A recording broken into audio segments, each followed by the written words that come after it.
আমি মুখ্যমন্ত্ৰীৰ লগত এটা কথা আহ্বান জনাব বিচাৰিছো যে যিসমূহ অবৈধ মিয়া বাংলাদেশী আছে চিধা কথা স্পষ্ট কথা যে আমি এটা কথা কৈছো এই মানসক যিকেইটা 10টাই মাৰিলে এই 10টা কোনো দৃষ্টান্তমূলক শাস্তি বুলি কোনো কথা নাই চিধা চিধি কথা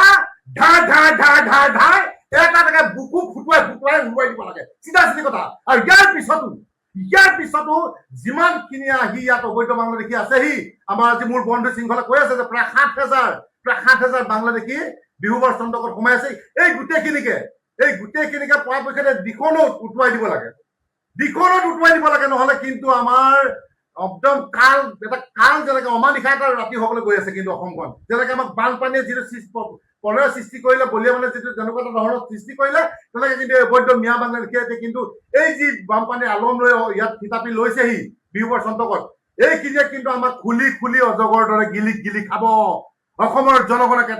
কথাই কৈছো যে সময় থাকোতেই আমি যদি কোনো ধৰণৰ সিদ্ধান্ত নলওঁ আমি কিন্তু বেলেগ এটা বৰ বেয়া পৰিস্থিতিলৈ গৈ আছো গতিকে মুখ্যমন্ত্ৰী ডাঙৰীয়া সময় থাকোতেই আপুনি যি প্ৰতিশ্ৰুতি দিছিলে যে অবৈধ মিয়া বাংলাদেশী এটাকে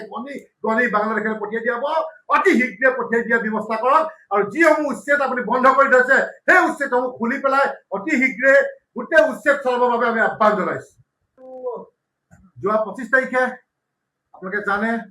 যে উদীয়মান যুৱক আমাৰ খিলঞ্জীয়া হত্যা মানৱজ্যোতি চেতিয়াক আমি হেৰুৱাবলগীয়া হৈছিল আমি অসমীয়া যুৱ মঞ্চৰ তৰফৰ ফালৰ পৰা গভীৰ শোক প্ৰকাশ কৰাৰ লগতে শ্ৰদ্ধা জনাইছো আৰু মুখ্যমন্ত্ৰী ডাঙৰীয়াক আমি সুধিব বিচাৰিছো যে আৰু আমি কিমানজন খিলঞ্জীয়া হত্যাক আমি এনেকে হেৰুৱাম কাৰণ সিদিনা সেই ড্ৰাগছৰ কাণ্ডৰ লগত জড়িত ড্ৰাগছ মাফিয়াই এজন পুলিচ আৰক্ষী বিষয়াক মাৰিছিলে তাৰ পিছতো বহুতো এনেকুৱা উদাহৰণ আছে আৰু যোৱা 25 তাৰিখে এজন আমাৰ উদীয়মান যুৱক আমাৰ খিলঞ্জীয়া হত্যাক আমি হেৰুৱালো গতিকে আমি এটা কথা ক'ব বিচাৰিছো যে অসমৰ জনগণে বিজেপি চৰকাৰ বা সন্মানী মুখ্যমন্ত্ৰী ডাঙৰীয়াক এইটো কাৰণে বিচাৰিছিলে যে অসমখন বিদেশী মুক্ত হ'ব বাংলাদেশী মুক্ত হ'ব অবৈধ মিয়া বাংলাদেশী মুক্ত হ'ব কিন্তু কি হ'ল মুক্ত হ'ল নে আমাৰ প্ৰশ্ন মুখ্যমন্ত্ৰী ডাঙৰীয়ালৈ আমাৰ প্ৰশ্ন বিজেপি চৰকাৰলৈ কাৰণ আমি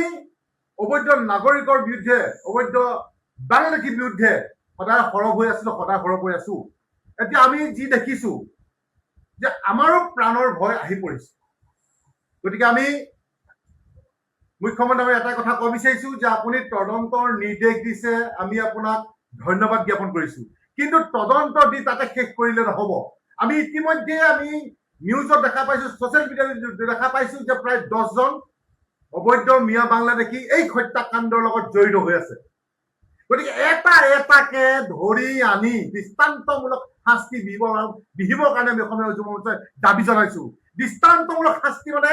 এটা কথা ক'ব বিচাৰিছো যে চিধা কথা বুকুত এনকাউণ্টাৰ কোনো পিছফালৰ পৰা নহয় চিধা আগফালৰ পৰা ঢাই আমি সেইটোহে বিচাৰিছো খিলঞ্জী হত্যাক আমি বাৰে হেৰুৱাই থাকিব নোৱাৰো কিমান আমি ধৈৰ্য ধৰিম বীৰ আজি সেনাই তেখেত সৈনিক নহয় তেখেতৰ অসমৰ এজন সন্তান এজন খিলঞ্জীয়া যুৱক গতিকে আমি কোনো পধ্যে আমি ধৈৰ্যত থাকিব নোৱাৰো মুখ্যমন্ত্ৰী ডাঙৰীয়া আপোনাক অসমৰ জনগণে সেইটোৱে ভোট দিছে আমি বাৰে সেইটোৱে কম যে অবৈধ মিয়া বাংলাদেশী আপুনি খেদাব আপুনি কিয় উচ্ছেদ বন্ধ কৰি থৈছে এতিয়া ইলেকশ্যনৰ আগত দেখোন আপুনি উচ্ছেদৰ ওপৰত উচ্ছেদ চলালে কিন্তু এতিয়া কি হ'ল আপুনি জিকাৰ পিছত কিয় উচ্ছেদ চলোৱা নাই কিয় উচ্ছেদ হোৱা নাই আমাৰ প্ৰশ্ন আপোনাক কেতিয়াবা আপোনাৰ উচ্ছেদ আপুনি আকৌ চলাব কেতিয়াবা আপুনি অবৈধ মিয়া বাংলাদেশী অসমৰ পৰা খেদাব আপুনি খেদাওঁতে আমাৰ অসমীয়া খিলঞ্জীয়া যুৱক মৃত্যুমুখত পৰি শেষ হৈ যাব নেকি আপোনাকো দেখোন অবৈধ মিয়া বাংলাদেশীয়ে মাৰিম বুলি গুলিয়াম বুলি আপোনাৰ থ্ৰেটিঙৰ ওপৰত থ্ৰেটিং দি আছে গতিকে কোনদিনাখন আমাৰ পৰে আমি নিজে নাজানো গতিকে চিধা কৰা স্পষ্ট কথা আমি কোনো দিন কেতিয়াও আমি অবৈধ বাংলাদেশীৰ লগত কম্প্ৰমাইজ কৰা নাছিলো আৰু নকৰো আমি সিদিনাও কৈছিলো যে এজন ব্যক্তি আহিছে সহায় কৰা চলেৰে যে ইয়াত গোটেই বাংলাদেশে ভৰি পৰিব আজি হঠাৎ প্ৰমাণিত হ'ল নে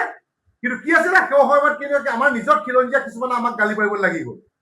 যে বানপানী সময়ত এনেকৈ কৈছে হিন্দু মুছলিমৰ কথা কৈছে আমুক কৈছে তামুক কৈছে আমি সদায় কৈ আছো আজিও কম কাইলৈ কম যে আমি খিলঞ্জীয়া মুছলিমৰ ক্ষেত্ৰত কেতিয়াও আমি নাই আমি সদায় একেলগে আছো একেলগে থাকিম কিন্তু অবৈধ মিয়া বাংলাদেশীৰ লগত অসমীয়া যুৱ মঞ্চই কেতিয়াও নাই আৰু নাথাকে স্পষ্ট কথা আজিও কম কাইলৈ কম মৰাৰ পিছতো কৈ থাকিম প্ৰয়োজন হলে কি হ'ল আজি সেইজন যুৱকৰ? সেই 10টাক মাৰিব পাৰিবনে? আপোনাৰ গুলি, আপোনাৰ আৰক্ষীৰ গুলি ফুটিবনে? সেই ড্ৰাগছৰ মাফিয়াই যিজন যুৱকক মাৰি পেলালে, সেই মাফিয়াকেইটাকে আজিলৈকে আপুনি গুলি ফুটাব নোৱাৰিলে। কিন্তু আমি আপোনাৰ ওপৰত আস্থা ভৰসা ৰাখিব পাৰিমনে যে যিজন 10জন বাংলাদেশীয়ে আমাৰ মানসক মাৰিলে তেওঁলোকক আপোনাৰ গুলি ফুটিব বুলি, আপোনাৰ গৃহ গুলি ফুটিব বুলি? গতিকে এটা কথা স্পষ্ট কথা যে চাওক, আৰু এটা কথা কওঁ যে 500 টকা বিলায় ভৰি ধৰাই দিলে অসমীয়াক, খিলঞ্জীয়া অসমীয়াক ভৰি ধৰাই দিলে এজনে আহি। সেইজনৰতো পাল আছে, সেইটো আমি এৰি দিয়া নাই। সেইজনৰ হিচাপ আমি প্ৰত্যেকটো হিচাপ আকৌ ল'ম। আমি হিচাপ ল'ম বুলি ক'লে, আমি দৃষ্টি দিম বুলি ক'লে আমাক উপৰি আমাক খিলঞ্জীয়া কিছুমান মানুহে গালি পাৰিলে। কিন্তু আজি কি হ'ল, এজন যুৱক হেৰুৱালো, কাইলৈ পখিলে শুনিব যে উজনি অসমত আমুকৰ ঘৰ, আমুকৰ ছোৱালীজনী বোলে আমুকটো মিস্ত্ৰী আছে লৈ গ'ল, আমুকটো আছে, তামুকটো হৈ গ'ল, আমুকে বোলে সোণৰ চেইনডাল ডিঙিত দেখিলে মাৰি পেলালে, যেনেকে নগাঁৱত সেই মানুহক কি মাৰি পেলালে, সেই ককায়েক ভনীয়েকক লাভ জেহাদ কৰি পেলাই মাৰি পেলালে পাঠশালাত। আমাৰ এতিয়া উজনি অসমৰ মানুহে ভুগিব যদি সময় থাকোঁতেই আমাৰ উজনি অসমৰ মানুহে যদি কোনো ধৰণৰ চিন্তা চৰ্চা নকৰে। কিন্তু পৰিৱেশ পৰিস্থিতি বেয়ালৈ গৈ আছে, চিধা কথা, স্পষ্ট কথা। কিন্তু এটা কথা, আমি উজনি অসমে নহয় গোটেই অসমখনে কিন্তু আমি বাংলাদেশী চৰণীয়াৰ পথাৰ হবলৈ দিব নোৱাৰো। আৰু অসমীয়া যুৱ মঞ্চক জীয়াই থকালৈকে আমি জীয়াই থকালৈকে কেতিয়াও নিদিওঁ। আৰু আমাৰ মুখ্যমন্ত্ৰীৰ ওপৰতো বিশ্বাস আছিলে যে তেখেতেও বাংলাদেশী ক্ষেত্ৰত কোনো ধৰণৰ কম্প্ৰমাইজ নকৰে। কিন্তু এতিয়া যি দেখিছো তেওঁ কিয় থমকি ৰৈছে আমি বুজি পোৱা নাই। কিন্তু এটাই কথা আমি আহ্বান জনাইছো মুখ্যমন্ত্ৰীক, আজি এই সংবাদ মেল যোগেদি আজি আহ্বান জনাইছো যে অতি শীঘ্ৰে যিমান আমাৰ ভূমি অবৈধ বাংলাদেশীয়ে হস্তক্ষেপ কৰি থৈছে, আপোনাৰ বেৰি থৈছে, গোটেইখিনি অতি শীঘ্ৰে মোকলাবৰ বাবে আমি আহ্বান জনাইছো। আৰু এটা কথা, যিমান বিদেশী আছে এটাকে চিনাক্ত কৰি বাংলাদেশত JCB লগাই গুলিয়াই কাটি পেলাই নৈত পেলাই দিবৰ বাবে আমি আহ্বান জনাইছো।